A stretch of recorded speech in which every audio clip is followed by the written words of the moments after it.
हमारे चैनल से जुड़ने के लिए YouTube पर मदीना.सब्सक्राइब करें। एक हदीस मुबारक ज़हन में आती है और उससे कलेजा कांप जाता है।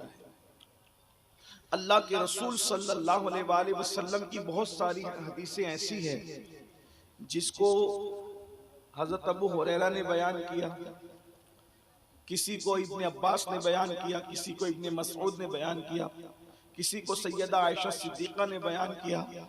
चंद हस्तियां ऐसी हैं कि उन लोगों ने बहुत कम रिवायत की है, बहुत कम। और मैं उन हस्ती की तरफ से ये रिवायत बयान कर रहा हूँ कि बहुत कम बयान की करने वालों में इनका शुमार होता है। वो कौन हस्ती है? रिवायत जो हस्ती कर रही है, जरा गौर से सुने वो कौन है। वो जात है मखदूमा कायनात की जात, सैयदा तैयबा ताहिरा आबिदा जाहिदा राकिया साजिदा नकिया तकिया ज़किया उम्मे अबीहा आलिमा गैर मुअल्लिमा मलके फिरदौस बरी सैयदा फातिमतुज़ ज़हरा रदियल्लाहु तबारक व तआला अन्हा इरशाद फरमाती हैं कि एक दिन अल्लाह के रसूल सल्लल्लाहु अलैहि वसल्लम से मुलाकात के लिए मैंने अपने सरताज मौला अली से कहा कि अली चलो चलते हैं और हुजूर से मुलाकात करते हैं, अल्लाह के रसूल से मुलाकात करते हैं, अल्लाह के सच्चे रसूल सादिक व मज़दूक सल्लल्लाहु अलैहि वसल्लम की ज़ियारत करते हैं। मैं और मौलाए कायनात दोनों अल्लाह के रसूल सल्लल्लाहु अलैहि वसल्लम से मिलने के लिए, मुलाकात के लिए जैसे हुजूर के काशाने अक़दस पर पहुंचे तो सैयदा फरमाती हैं, और हैरत की बात यह है इस रिवायत को सैयदा ने भी बयान फरमाया और मौलाए कायनात ने भी बयान फरमाया, इसलिए कि दोनों वहां पर मौजूद थे। सैयदा फरमाती हैं जैसे रसूलुल्लाह के काशाने अक़दस में हम पहुंचे तो हमने रसूलुल्लाह को देखा कि हुजूर अलैहिस्सलाम घर में अकेले बैठे हैं। और किस तरह बैठे हैं? फरमाती दोनों घुटनों को खड़े किया है और दोनों घुटनों को खड़े करके इस तरीके से घुटनों को अपने हाथों से हल्का किया है और हल्का बना करके हुजूर अपने घुटनों पे सर रख करके रो रहे हैं। और हुजूर की दाढ़ी आंसुओं से तर है, मोटे मोटे आंसुओं से अल्लाह के रसूल सल्लल्लाहु अलैहि वसल्लम रो रहे हैं, दाढ़ी आंसुओं से तर हो गई है। अल्लाह के रसूल घर में तन्हा है। अल्लाह अकबर। हुजूर अलैहिस्सलातु व तस्लीम को जैसे ही इत्तला हुई कि हम आए हैं, हुजूर हमारे इस्तकबाल के लिए खड़े हुए, मगर हुजूर के चेहरे पर आंसू थे। अल्लाह अकबर। थोड़ा महसूस करने वाले महसूस कर सकते हैं, पढ़े लिखों का मजमा है, जानने बूझने वाले लोग मौजूद हैं। अल्लाह अकबर। इस तरह जो बैठने की कैफियत सैयदा फातिमतुज़ ज़हरा बयान कर रही है, ये कोई मामूली कैफियत नहीं है। इंसान इस कैफियत में कब बैठता है? जब इंतहाई गमगीन होता है। वो रसूल जो हर गमगीन के दिलों का चैन है, जो हर बेकरार दिल का चैन है, जो हर बेसुकून दिल का सुकून है, जिसके सदक़े में खुशियां पैदा की गई है, जिनके सदक़े में सबको खुशियां मयस्सर आई है, जिसको जो भी खुशी मिली है वो आमिना के लाल का सदका है। मेरे इमाम कहते हैं उनके निसार कोई कैसे ही रंज में हो, जब याद आ गए हैं सब गम बुला दिए हैं। अल्लाह अकबर। आखिर हर बेचैन दिल का चैन, हर बेकरार दिल का करार। मुस्तफ़ा जाने रहमत बेचैन क्यों है? हुजूर बेकरार क्यों है? हुजूर गमगीन क्यों है? हुजूर क्यों रो रहे हैं? हुजूर अलैहिस्सलाम की आंखों में आंसू क्यों है? एक सवाल पैदा होता है। मोटे मोटे आंसू मिज़का पर सजे हैं, दाढ़ी शरीफ को तर कर रहे हैं, दाढ़ी के बालों को तर कर रहे हैं। सैयदा फरमाती हैं मैंने पूछा बाबा जान रोने की वजह क्यों है? बाबा जान आप क्यों रो रहे हैं? आपकी आंखों में आंसू क्यों है? अब जरा तवज्जो से सुनना। मेरे आका फरमाते हैं ऐ मेरी बेटी फातिमा, ऐ सैयदा, अल्लाह अकबर, मैं इसलिए रो रहा हूँ, रोने की वजह यह है कि जब मैं मेराज पर गया था और मेराज पर जाने के बाद मैंने जहन्नम का मुशाहिदा किया। जब मैंने जहन्नम को देखा तो मैंने जो मनाजिर देखे थे वो मनाजिर मुझे याद आ रहे हैं। उन मंजर को मैं याद करके रो रहा हूँ। हाय मेरी उम्मत की तकलीफ, हाय मेरी उम्मत पर अजाब। अल्लाह अकबर। जरा गौर तो करें जहन्नम के मनाजिर को याद करके। मुस्तफा जाने रहमत तन्हाई में रो रहे हैं, लेकिन अल्लाह अकबर, जो लोग जहन्नम में जाने वाले हैं, जिनके जन्नत में जाने का कोई ठिकाना नहीं है, जो जहन्नम के रास्ते को चूज कर चुके हैं, जो जहन्नम के रास्ते को इख्तियार कर चुके हैं, उनको कभी रोना नहीं आता, उनकी आंखों में कभी आंसू नहीं आते। अल्लाह के बंदो, अब जरा ध्यान से सुनो, मैं 2-3 हदीस को मिक्स करके उसके मफहूम को पढ़ना चाहता हूं। अल्लाह के रसूल अलैहिस्सलातु व तस्लीम इरशाद फरमाते हैं, जहन्नम का जब मैंने मुशाहिदा किया तो अल्लाह के रसूल अलैहिस्सलाम फरमाते हैं, सबसे ज्यादा जहन्नम में मैंने जिनको देखा, अल्लाह अकबर, वो औरतें थी। मैंने जहन्नम में सबसे ज्यादा औरतों को देखा, जहन्नम में सबसे ज्यादा औरतों को देखा। नंबर 1 सबसे ज्यादा जहन्नम में औरतें थी, और उसके बाद फरमाया फिर जहन्नम में दूसरे नंबर पर जो ज्यादा लोग थे वो गरीब लोग थे, मुफलिस लोग थे। गरीब और मुफलिस जहन्नम में सबसे ज्यादा थे। अल्लाह अकबर। फिर इरशाद फरमाया, मुकर्रिर लोग जहन्नम में सबसे ज्यादा थे, तकरीर करने वाले लोग जहन्नम में सबसे ज्यादा थे। इस तरीके से अल्लाह के रसूल सल्लल्लाहु ताला अलैहि वसल्लम ने बात बयान फरमाई। अब आप सोचते होंगे गरीबों को जहन्नम में क्यों डाला गया है? अल्लाह अकबर। तो बात याद रखें, कभी कभी गुर्बत, मुफलिसी इंसान को कुफ्र तक ले जाती है। अच्छी तरह याद रखना, इसलिए गुर्बत की चक्की से निकलने की कोशिश करो, मुफलिसी के चक्कर से निकलने की कोशिश करो। जितना वक्त हम गेम्स में सर्फ करते हैं, जितना वक्त हम मोबाइल में लगाते हैं, जितना वक्त हम फजूल कामों में लगाते हैं, उतना काम हम तिजारत में लगाएं, माल कमाने में लगाएं, ताकि हम मालदार बने। याद रखना, ये जो तुम्हें सबक पढ़ाया गया है कि माज़अल्लाह रसूलुल्लाह गरीब थे, सहाबा गरीब थे, ये झूठ है, ये मक्र है, ये फरेब है। हुजूर कभी गरीब नहीं रहे हैं, हुजूर का खानदान कभी गरीब नहीं रहा है। आपको हैरत होगी, रसूलुल्लाह के वालिद और वालदा का जब निकाह हुआ था तो अल्लाह के रसूल के दादा ने पूरे मक्के वालों को वलीमे की दावत दी थी, और मिना के मैदान के अंदर वो वलीमा किया गया था, और उस मौके पर 100 बकरियां और 100 ऊंटों को ज़बह करके 3 दिन तक मक्के वालों को खिलाया गया था।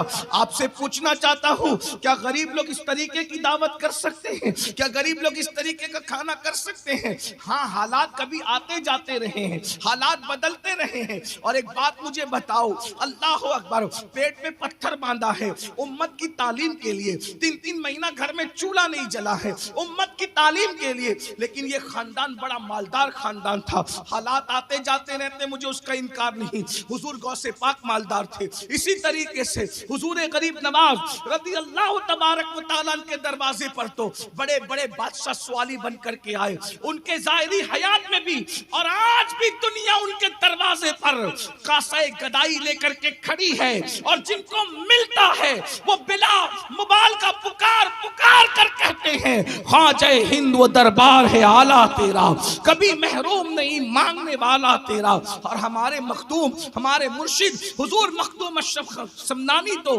खानदानी बादशाह थे। अल्लाह अकबर, पूरा खानदान बादशाह है। बल्कि आप फरमाया करते थे, महमूद गजनवी का खानदान हमारे खानदान का गुलाम है।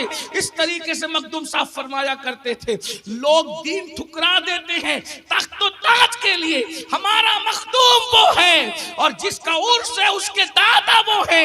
अल्लाह अकबर, जिन्होंने अल्लाह अल्लाह अल्लाह की मोहब्बत में तख्त व ताज को ठुकरा करके अल्लाह के रास्ते को इख्तियार फरमाया है। इसलिए याद रखना, गुर्बत कभी कभी इंसान को कुफ्र तक ले जाती है, मुफलिसी इंसान को कुफ्र तक ले जाती है। इसलिए आका अलैहिस्सलाम ने फरमाया कि मैंने गरीबों को, मुफलिसों को जहन्नम के अंदर ज्यादा देखा। और एक बात ये भी बता दूं आगे बढ़ने से पहले, मुकर्रिर लोग को क्यों देखा? इसलिए कि मैं किसी को टारगेट नहीं कर रहा हूं, मेरे जहन में कोई है भी नहीं, और टारगेट करके तकरीर करना ये गीबत है। गीबत करना मरे हुए भाई का गोश्त खाने के बराबर है। मेरे ज़हन में कोई नहीं, जनरल बात कर रहा हूँ। अल्लाह अकबर। अक्सर मुकर्रिर लोग जो कहते हैं वो करते नहीं। कुरान कहता है लिमा तक़ूलूना मा ला तफ़अलून, वो क्यों कहते हो जो खुद नहीं करते। बड़ी माजरत के साथ रातों को तकरीर नमाजों पर होगी, फजर में खुद गायब होंगे, याद रखना, अच्छी तरह याद रखना। अल्लाह अकबर। इसी तरह से अल्लाह के रसूल अलैहिस्सलाम फरमाते हैं वो मुकर्रिर जो फितना परवर होते हैं उनके होठों को जहन्नम में आग की कैंची से मैंने कटते हुए देखा है। अल्लाह अकबर। इसलिए फितने की बात ना करो और फितना होने मत दो। पूरी उम्मत इस बात पर मुत्तफिक थी कि अल्लाह के रसूल जिंदा हैं, तू जिंदा है वल्लाह, तू जिंदा है वल्लाह। मगर फितना परवर मुकर्रिर आते हैं और आने के बाद ये शक डालते हैं कि नबी माज़अल्लाह मर कर मिट्टी में मिल गए। ऐसे फितना परवर मुकर्रिरों की होंठ काटे जाएंगे। पूरी उम्मत का इत्तेफाक था रसूल जिंदा हैं, जानों से ज्यादा करीब हैं, हाजिर भी हैं, नाजिर भी हैं। या रसूल अल्लाह की सदाएं पूरी उम्मत लगाती थी। बाज मुकर्रिरों ने बस्तियों में आकर कहना शुरू किया कि माज़अल्लाह वो हाजिर और नाजिर कैसे हो सकते हैं। इसी तरीके से फितना डालते रहे। अल्लाह अकबर। याद रखो, फितना परवर लोगों से होशियार रहो, अपने ईमान की हिफाजत करो। सूना जंगल, रात अंधेरी, छाई बदली काली है, सोने बालों जागते रहियो, चोरों की रखवाली है। मैं अपने उन्वान की तरफ आता हूं। अल्लाह के रसूल अलैहिस्सलाम फरमाते हैं मैंने जहन्नम में सबसे ज्यादा औरतों को देखा। आइए, आज की गुफ्तगू का उन्वान है जहन्नम का मुशाहिदा। थोड़ी देर हम जहन्नम का मुशाहिदा हुजूर के अल्फाज की रोशनी में करते हैं। काश दिल के कानों से कोई सुन ले, काश किसी के दिल में बात उतर जाए, हम अपने आप को जहन्नम से बचा सकते हैं। इसलिए कि कुरान कहता है ओ अनफुसकुम व अहलिकुम नारा, ऐ ईमान वालो अपने आप को भी जहन्नम से बचाओ, अपनी औलाद को भी जहन्नम से बचाओ। आइए, आका फरमाते हैं जब मैंने जहन्नम का मुशाहिदा किया, माएँ और बहनें अगर यहाँ मौजूद है उनकी खुसूसी तवज्जो, इसलिए कि अल्लाह के रसूल ने जो जहन्नम का मुशाहिदा पेश किया है वो आपके सामने बतौर मफ़हूम रखा जा रहा है। आका फरमाते हैं जब हमने जहन्नम का मुशाहिदा किया तो हमने क्या देखा, कुछ औरतें हैं जो नंगी है और जहन्नम में औंधी लटकाई गई है। अल्लाह अकबर। जरा तसव्वुर तो करें, अगर कमरे में किसी को यूं ही औंधा लटका दिया जाए, नीचे सर हो ऊपर पैर हो और खूंटी से किसी को लटका दिया जाए तो उसकी क्या हैसियत होगी, उसकी क्या कैफियत होगी। अल्लाह अकबर। लेकिन अल्लाह अल्लाह एसी का कमरा नहीं है, दुनिया का कमरा नहीं है, बल्कि अल्लाह अकबर अल्लाह के सच्चे रसूल सादिक व मज़दूक ग़ैब नबी सल्लल्लाहु अलैहि वसल्लम फरमा रहे हैं जहन्नम के दहकते हुए शोलों में औरतों को उल्टा लटकाया गया है और उनके बालों से उनको बांध दिया गया है। क्या औरतें सोचती नहीं है लोग अपने आप पर रहम क्यों नहीं करते, लोग अपने आप पर रहम क्यों नहीं करते। याद रखना, ये किसी मौलवी साहब की गुफ्तगू नहीं है कि इसमें आप दाएं बाएं हो सकते हैं, ये किसी मुफ्ती साहब का कौल नहीं है कि आप इसमें ताबील कर सके, ये किसी सियासी लीडर की गुफ्तगू नहीं है उसमें शक कर सके, ये किसी जलसे के नकीब की गुफ्तगू नहीं है उसको मोबाइल का आराई पे महमूल कर सके। ये उस रसूल का फरमान है जिसके बारे में कुरान कहता है वमा यंतिकु अनिल हवा इन हुवा इल्ला वह्युन यूहा। ये वो रसूल हैं जो अपनी मर्जी से कुछ नहीं कहते, अपनी तबीयत से कुछ नहीं कहते, अपनी ख्वाहिश से कुछ नहीं कहते, जबान इनकी होती है, कलाम खुदाबंद कुद्दूस का होता है। जरा बहनों की तवज्जो, लरस जाओ, तुम्हारे और मेरे सच्चे रसूल फरमा रहे हैं औरतों को जहन्नम में औंधे मुंह लटकाया गया है, उनके बालों से उनको बांध दिया गया है। मैंने जब उनकी चीख और चिल्लाने की आवाज सुनी, आका फरमाते मैंने जिब्रील से पूछा ए जिब्रील ये कौन औरतें हैं, इस अजाब में क्यों गिरफ्तार है। तो जिब्रील अमीन अर्ज करते हैं या रसूल अल्लाह सल्लल्लाहु अलैहि वसल्लम, ये आपकी उम्मत की वो औरतें हैं जो दुनिया के अंदर बेपर्दा रहती थी, अजनबी मर्दों से बातें करती थी, अजनबी मर्दों से अपने ताल्लुकात बनाती थी। अल्लाह अकबर। तीन बातें कही जा रही है। अल्लाह अकबर। नंबर एक, बेपर्दा रहती थी। आज देख लीजिए, औरतों को पर्दे की बात करो तो औरतें कहती हैं मौलवी लोग जब देखो जब पर्दे की बात करते हैं। याद रखना, और इंटरनेट का दौर है, न्यूज चैनलों का दौर है, सोशल मीडिया का दौर है। इस न्यूज चैनलों पे बात की जाती है कि औरतों को पर्दे में रखना जुल्म है, ये है ज्यादती है। हम उनको कुछ नहीं कहते इसलिए कि हम उनको कुछ कह भी नहीं सकते और हमें उनको को कुछ कहना भी नहीं है, लेकिन मैं अपनी बहनों से कहता हूँ किस मजहब में औरत की क्या हैसियत है ये मजहब के लोग जाने।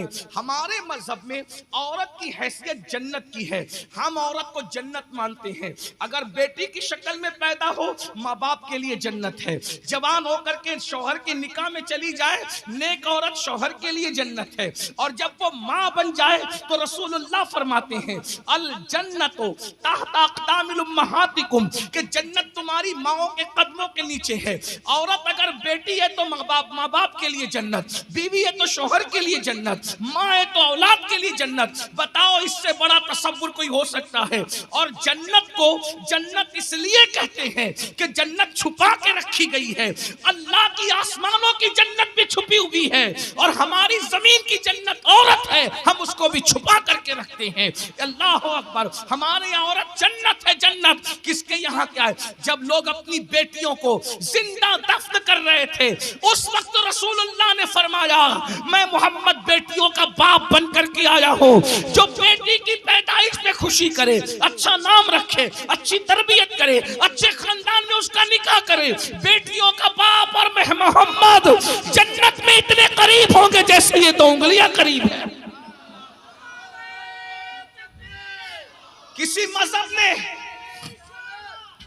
मजहब ने औरत को ये मकाम दिया हो तो बताओ, किसी मजहब ने औरत को ये मकाम दिया हो तो बताओ। अल्लाह के रसूल अलैहिस्सलाम फरमाते हैं जब सफर से आया करो कोई ना कोई तोहफा लाया करो, जब सफर से आया करो कोई ना कोई तोहफा लाया करो, और जब तोहफा लाया करो तो पहले बेटों को मत दिया करो, पहले बेटियों को दिया करो। हुजूर तोहफे के लिए फरमाए बेटियों को दिया करो, इसलिए कि अगर 3 बेटियां हैं एक बेटा है, बेटे की अहमियत ज्यादा होगी। आका फरमाते हैं तोहफा लाना तो पहले इकलौते बेटे को मत देना, बल्कि जो 3 बेटियां खड़ी है ना ममता की मूरत बनकर उनको देना। इसलिए कि आका फरमाते क्या फरमाते, तवज्जो फरमाए, फरमाते बेटियों का दिल बड़ा नाजुक होता है, बेटियों का दिल बड़ा नाजुक होता है। पहले बेटे को देंगे और बेटी को बाद में देंगे तो बेटी का दिल टूट जाएगा। जिसने बेटी का दिल तोड़ दिया उसने मुझ मोहम्मद का दिल तोड़ दिया। अल्लाह अकबर। गौर फरमाए जब लोग अपनी बेटियों को अपने हाथों से जिंदा दफन कर रहे थे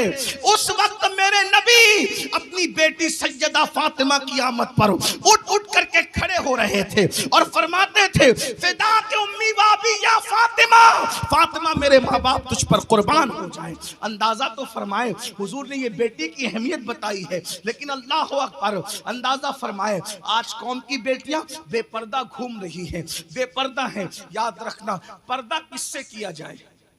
अल्लाह के रसूल ने फरमाया औरतें अपने नबी से भी पर्दा। बस ये एंड है, इससे बड़ी बात मैं नहीं कर सकती। पर्दा किससे किया? तवज्जो फरमाए पर्दा किससे? औरतें अपने नबी से भी पर्दा। अल्लाह के रसूल अलैहिस्सलाम ने अपने सामने औरतों को बेपर्दा आने नहीं दिया, पर्दे के हुक्म के बाद आने नहीं दिया।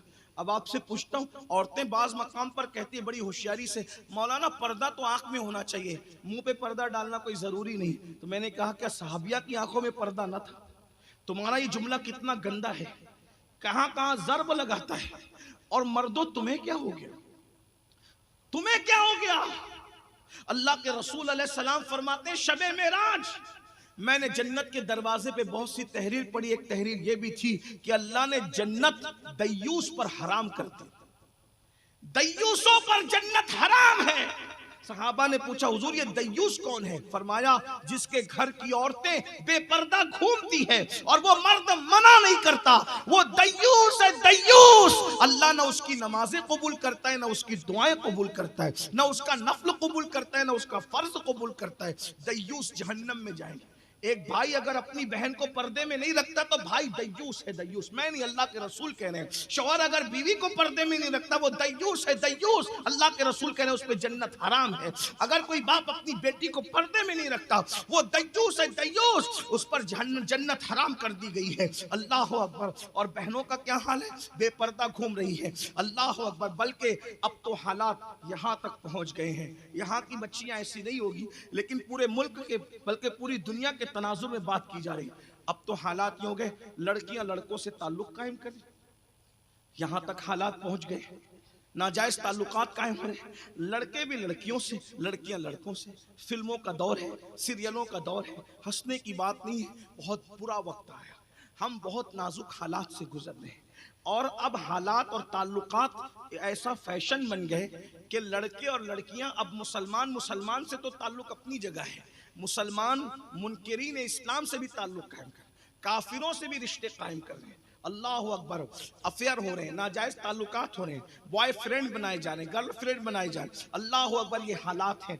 याद रखना, अच्छी तरह याद रखना। अल्लाह के रसूल अलैहिस्सलाम से सहाबा ने पूछा, या रसूल अल्लाह सल्लल्लाहु अलैहि वसल्लम, क्या कोई औरत, कोई लड़की किसी लड़के के साथ या कोई औरत किसी मर्द के साथ अकेले बैठ सकती, अकेले बैठ सकती? अल्लाह के रसूल ने फरमाया नहीं। ध्यान से सुनो, नहीं। सहाबा ने पूछा, अगर हुजूर औरत भी नेक हो और मर्द भी नेक हो, इसलिए कि गुनहगार के साथ ना बैठे क्योंकि खतरा है गुनाह का, लेकिन औरत भी नेक हो और मर्द भी नेक हो, दोनों नेक के अकेले एक दूसरे के साथ बैठ सकते हैं? अब हुजूर अलैहिस्सलाम का जवाब सुनो। जलसा रोज सुन रहे हो तुम लोग, बदलते नहीं, दीन पर अमल नहीं करते, क्योंकि जलसों को फैशन बना दिया। दिल बहलाने के लिए जलसे सुन रहे हो, अल्लाह को जवाब क्या दोगे? 200 किलोमीटर का सफर तय करते हो जलसा सुनने के, चलो फुला को सुनेंगे, फुला नाका को सुनेंगे, फुला मुकर्रिर को सुनेंगे, बदलते कब हो? और नहीं बदलोगे तो सुन लो, अल्लाह का दर्दनाक अजाब तुम्हारे लिए तैयार है। इन्ना बत्श रब्बिका लशदीद, तेरे रब की पकड़ बड़ी सख्त है। इन्ना अज़ाब रब्बिका लवाक़ि मा लहू मिन दाफ़े, तेरे रब का अजाब वाक़ई होकर रहेगा। और ये मत समझना कि मरने के बाद जो होगा देखा जाएगा, अगर नहीं सुधरोगे तो मरने के बाद जो अजाब होगा वो होगा, लेकिन अल्लाह का अजाब दुनिया ही से शुरू हो जाता है। और अल्लाह के अजाब में मुब्तला हो लेकिन समझ नहीं पा रहे हो। ये जो रातों को सुकून की नींद नहीं आती, ये अल्लाह के अजाबों में से एक अजाब है।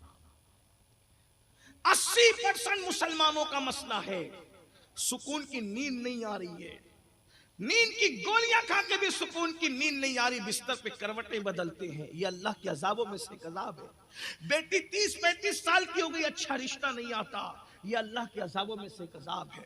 औलाद जवान होकर के गद्दारी कर रही है, नाफरमानी कर रही है, अल्लाह के अजाबों में से एक अजाब।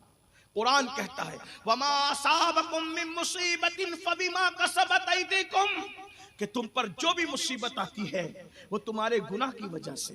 इस आयत करीमा की तफसीर में अल्लाह के रसूल अलैहिस्सलाम ने यहाँ तक फरमाया कि मोमिन को, मुसलमान को कांटा भी चुभता है अपने गुनाह की वजह से, मुसलमान का चिराग भी बंद होता है उसके गुनाह की वजह से, हत्ता कि तुम्हारे बदन पे जो खुजली भी आती है वो तुम्हारे गुनाह की वजह से, तुम्हारी आंख जो फड़कती है वो तुम्हारे गुनाह की वजह से, हत्ता कि तुम्हारे कपड़ों पे जो दाग और धब्बे लगते हैं वो भी गुनाह की वजह से। यानी अगर मुसलमान गुनाह करना छोड़ दे कभी उसको कांटा भी नहीं चुभेगा। मुसलमान अगर गुनाह करना छोड़ दे कभी उसको ठोकर भी नहीं लगे, ठोकर भी लगती है, कांटा भी चुभता है गुनाह की वजह से। हत्ता के कुत्ते भी अगर हम पर भौंकते हैं तो गुनाह की वजह। आप क्या समझते, गुनाह क्या समझते हैं? आप समझते हैं इससे ये हो गया, बदन पे खुजली भी आ रही है तो गुनाह की वजह से। इसीलिए बुजुर्गों का तरीका था, ठोकर लगती थी तो पैर बाद में देखते थे, पहले अल्लाह की बारगाह में तौबा करते थे कि मैंने गुनाह किया है इसीलिए मुझे ठोकर लगी। ये बात मैं अपनी तरफ से नहीं कह रहा हूं, दाता अली हुजवेरी रहमतुल्लाह अलैह फरमाते हैं, हम बारिश हो रही थी, हम और हमारे पीर और मुर्शिद जा रहे थे, सारे पीर भाई साथ में थे, मुर्शिद आगे थे, सब पीछे पीछे थे। हमारे जूते कीचड़ में भर गए, हमारे कपड़े कीचड़ में भर गए, हमारे मुर्शिद के कपड़े और जूते कीचड़ में नहीं भरे, जबकि रास्ता एक ही था। हमने मुर्शिद से पूछा, मुर्शिद उसी रास्ते से हम भी आए, उसी रास्ते से आप भी आए, हमारे कपड़े गंदे हो गए आपके नहीं हुए?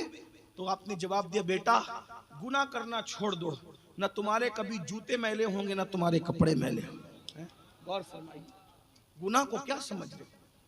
गुनाह को क्या समझ लो? जहां गुनाह है वहां फना है, जहां गुनाह है वहां बर्बादी है।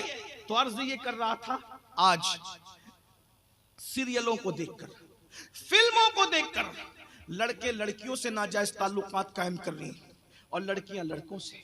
बल्कि ये बात कहते शर्म आती है लेकिन जरूरत है, मजबूर हैं, क्या करें। नश्तर जो लगाता है वो दुश्मन नहीं। किसी डॉक्टर को कभी अच्छा नहीं लगता कि किसी के बदन को काटे, लेकिन मजबूर होता है, अगर वो औजार नहीं चलाएगा तो ऑपरेशन कैसे करेगा। इसलिए मैं कोई तकरीर नहीं कर रहा हूं, मैं दर्द दिल पेश करने बैठा हूं। आज 16, 17 साल के लड़के और लड़कियां शादी से पहले वो सब कुछ कर बैठते हैं जो शादी के बाद होना चाहिए। सब गंवा देते हैं, सब गंवा देते, इल्ला माशाअल्लाह 80% ये कौम के मसाइल। माँ बाप रो रहे हैं, शरीफ माँ बाप छुप छुप के रो रहे हैं, औलाद क्या कहाँ चली गई, किस रास्ते पे चली गई, इंटरनेट के जंगल ने किस रास्ते पे डाल दिया। और कौम की बेटियां आज नाजायज ताल्लुकात तक पहुंच गई।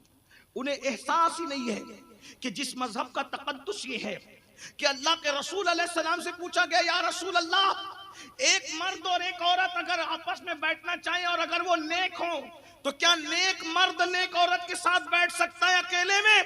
तो आका फरमाते हैं, अगर वो औरत मरियम की तरह हो, मरियम हो, और वो मर्द यहया की तरह नेक हो, तो मैं मरियम और यहया को भी कुरान पढ़ने पढ़ाने के लिए एक साथ अकेले बैठने की इजाजत नहीं दे सकता। आज है हमारी बेटियों में कोई मरियम, आज हमारे बेटों में कोई माज़अल्लाह मासूम है यहया अलैहिस्सलाम की तरह। हमारे मजहब में देवर से भी पर्दा फर्ज है, हमारे मजहब में जेठ से भी पर्दा फर्ज है, हमारे मजहब में ससुर से भी पर्दा फर्ज है, हमारे मजहब में चचाजाद भाई से, चचा के बेटे से भी पर्दा फर्ज है, मामूजाद भाई से भी पर्दा फर्ज है, खालाजाद भाई से भी पर्दा फर्ज है। आपको बताऊं, हया करने वालों ने तो इतनी हया किया कि सैयदा फातिमा ज़हरा के बारे में इमाम हुसैन से किसी ने कहा, हुसैन तेरी माँ बहुत नेक थी। इमाम हुसैन रो पड़े, फरमाया तूने सच कहा, मैं 7 साल का बच्चा था तब मेरी अम्मी का विसाल हुआ था, लेकिन 7 साल के बचपने में भी मैंने अपनी माँ के सर के बालों को कभी नहीं देखा। मेरी माँ ने अपने सर के बाल मुझसे भी छुपा करके रखा।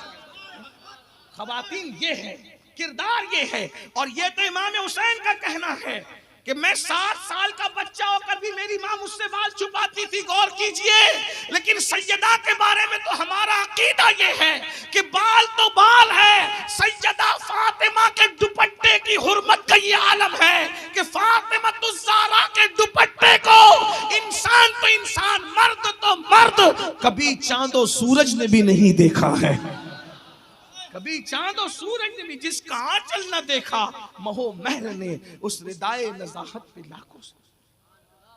लोग क्या समझते, अल्लाह के रसूल सल्लल्लाहु अलैहि वसल्लम फरमाते हैं, जिस औरत का हाथ किसी अजनबी मर्द से टच हो जाए, अजनबी मर्द से टच हो जाए, लग जाए, आका फरमाते हैं उस हाथ पर सबसे ज्यादा जिसका हक है वो जहन्नम की आग है, जहन्नम की आग। इसीलिए सहाबियात हुजूर अलैहिस्सलाम के पास आई और अल्लाह के रसूल से अर्ज किया, या रसूल अल्लाह, हम आपसे मुसाफा करना चाहते। आका फरमाते हैं मैं औरतों से मुसाफा नहीं करता। अल्लाह के रसूल ने औरतों से मुसाफा नहीं किया। जब औरत अपने नबी के हाथ में हाथ नहीं दे सकती तो औरत किसी मौलवी के हाथ में हाथ दे सकती, औरत किसी पीर के हाथ में हाथ दे सकती, औरत किसी वली रसूलुल्लाह से बढ़ करके कौन होगा पाकीज़ा, वो मासूम ही नहीं सैयदुल मासूमीन है। और आज हम औरतों को बेनकाब कर चुके। हमारी बेटियां मेहंदी लगाने के लिए काफिरों तक जाती है, उनके जानुओं पे हाथ रख करके मेहंदी लगाती है। हमारी बेटियां ब्यूटी पार्लरों तक जाती है। क्या ये शर्म तुम्हें नहीं आती मुसलमानों को? जिस मजहब की बेटी मस्जिद में इबादत के लिए नहीं आ सकती, उस मजहब की बेटी ब्यूटी पार्लर तक कैसे जा सकती? जिस मजहब की बेटी मस्जिद में अल्लाह की इबादत के लिए, हुजूर अलैहि, ये तुम्हारी मेरी मस्जिद नहीं, रसूलुल्लाह सल्लल्लाहु अलैहि वसल्लम फरमाते हैं, आका फरमाते हैं मस्जिद नबवी में 2 रकात पढ़ना मकबूल हज का सवाब मिलता है। मकबूल हज का सवाब मस्जिद नबवी में 2 रकात पढ़ना। मगर आका फरमाते हैं मस्जिद नबवी में नमाज पढ़ने से औरत के लिए अफजल है कि वो अपने घर में नमाज पढ़ा। नबी की मस्जिद में नमाज से बड़ी चीज घर में नमाज पढ़ना है। बल्कि अगर इश्क में कहें तो यूं कह सकते हैं, मर्द को अगर मस्जिद नबवी का सवाब हासिल करना हो तो वो मस्जिद तक जाए तब उसको सवाब मिलता है, लेकिन औरत को वो मकाम दिया कि सवाब उसके घर चल करके आ रहा है। उसे घर बैठे जवाब दिया जा रहा है। ये औरत का मकाम और मर्तबा है। लेकिन हमने अपनी बेटियों को सैयदा फातिमातुज़ ज़हरा का किरदार सिखाने की बजाय आज हमने अपनी बेटियों को आवारगी के रास्ते पे जाने दिया। ये सीरियल बेटियों को बिगाड़ रहे हैं, अफेयर हो रहे हैं, बच्चियां इर्तिदाद मुर्तद तक हो रही, मजहब तब्दील कर रही है। वजह ये अफेयर है, नाजायज ताल्लुकात। बेटियों की तरबियत करो, बेटों की तरबियत करो, अपनी तबीयत के मुताबिक नहीं, शरीयत मुस्तफा के मुताबिक। आओ, लोगों ने तरबियत करने वालों ने कैसी तरबियत, आज जहन्नम से डरना छूट गया। अल्लाह के अजाब की बात की जाती है तो मुसलमान मुस्कुराता है, अरे मौलाना ये सब तो जो होगा देखा जाएगा। मेरे भाई, अल्लाह के अजाब को कोई बर्दाश्त नहीं कर सकेगा। अल्लाह के रसूल अलैहिस्सलाम फरमाते हैं जहन्नम में अगर पहाड़ भी डाले जाएं तो पहाड़ भी पिघल जाएंगे, पहाड़ पिघल जाएंगे, पहाड़ भी पिघल जाएंगे। जरा बताओ। और एक बात आपको बताऊं, बेटियों की तवज्जो, जो मुझसे छोटी है मेरी बहन और बेटियों की तरह है, मैं बेटियों से मुखातिब होकर कहूं, ये जो नौजवानों से तुम नाजायज ताल्लुकात कायम करती हो, इनकी हैसियत भौरों की तरह है या तितलियों की तरह है। जैसे भौरा किसी फूल का रस चूस लेता है फिर दोबारा उस तरफ का रुख नहीं करता, जैसे तितलियां फूलों का रस चूस लेती है फिर दोबारा उस तरफ का रुख नहीं करती, इसी तरह से मर्द लोग मोहब्बत का झांसा देते हैं, प्यार का झांसा देते हैं, इश्क का झांसा देते हैं और शादी के वादे करते हैं, मालदारी का वादा करते हैं, पता नहीं कैसे कैसे झूठे वादे करते हैं और झूठे वादे करके तुम्हें फांसते हैं और तुम्हारी आबरू से खेलकर फिर हमेशा के लिए तुम्हें छोड़ करके भाग जाते हैं, फिर तुम्हारी जिंदगी बर्बाद हो जाती है। अच्छी तरह याद रखना, हर चीज गुम हो जाए तो दोबारा मिल सकती है, लेकिन औरत की हया एक बार चली गई दोबारा कभी नहीं मिल सकती। नौजवान बेटियों को अपनी हया की हिफाजत करना जरूरी है। हया किसी बाजार में खरीदने की चीज नहीं है, गैरत किसी शर्म किसी बाजार में खरीदने की चीज नहीं है।